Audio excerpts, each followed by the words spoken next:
We'd like people to remember that Sherry was 23 years old the day she went to work at UCLA for the last time, that she was a young girl living her life to the fullest. She really, really wanted to make a difference in the world. She really wanted to change it. Sheharbano Sanji, Sherry to her friends, was employed as a laboratory research assistant at the University of California, Los Angeles.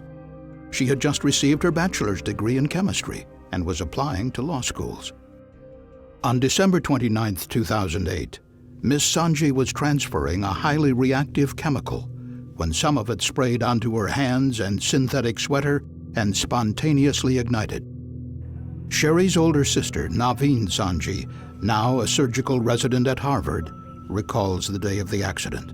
When my phone rang unexpectedly and I saw that Sherry was calling me, I thought she was calling to tell me about another law school that she'd heard from. And it turned out to be a social worker from the UCLA Medical Center who told me what happened, and I was in shock.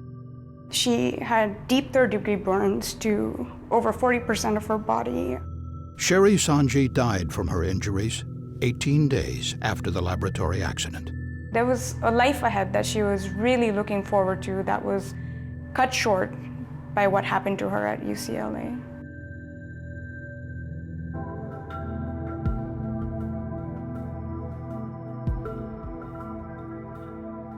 Accidents in research laboratories are not isolated events. Since 2001, the CSB has gathered preliminary information on 120 explosions, fires, and chemical releases at university laboratories and other research facilities around the country. The accidents have caused deaths, serious injuries, and extensive property damage. This CSB video reports on 3 laboratory accidents. The 2008 fatality at UCLA, a death by accidental poisoning of a highly regarded Dartmouth College professor in 1997, and a 2010 explosion at Texas Tech University, or TTU, that severely injured a graduate student. University research is a large and highly competitive enterprise. The CSB estimates there are over 110,000 graduate students and postdoctoral researchers working in academic laboratories across the U.S.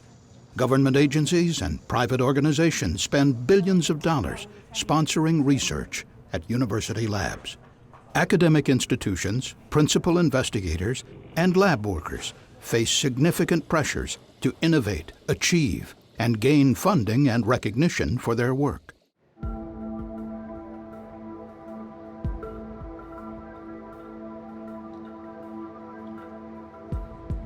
On December 29, 2008, when most of the campus was closed for holiday vacation, Sherry Sanji was working on a research project at the UCLA Chemistry Department.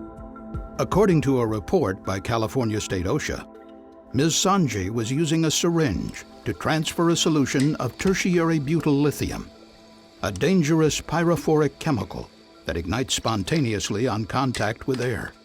Somehow, the plunger came out of the syringe barrel. The chemical was exposed to air. It caught on fire.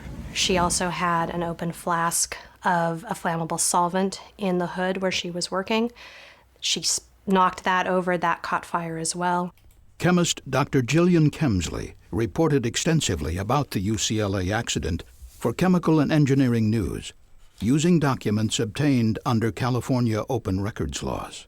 My reaction to the news of Sherry's death was just shock. And I think pretty much the entire chemistry community was shocked. California OSHA cited UCLA's chemistry department for failing to require appropriate body protection for laboratory workers handling pyrophoric materials. An internal UCLA safety inspection of the same laboratory just 2 months prior to the accident found that personal protective equipment was not fully utilized by laboratory personnel. Yet on the day of the accident, Ms. Sanji had neither a flame-resistant lab coat nor the much more extensive protective clothing recommended by manufacturers of pyrophoric chemicals. Dr. Kemsley believes that even a flame-resistant lab coat would have helped. The flame-resistant lab coat would have Given more time to react, it would have slowed the progress of the fire, and probably would have meant that her injuries were less severe.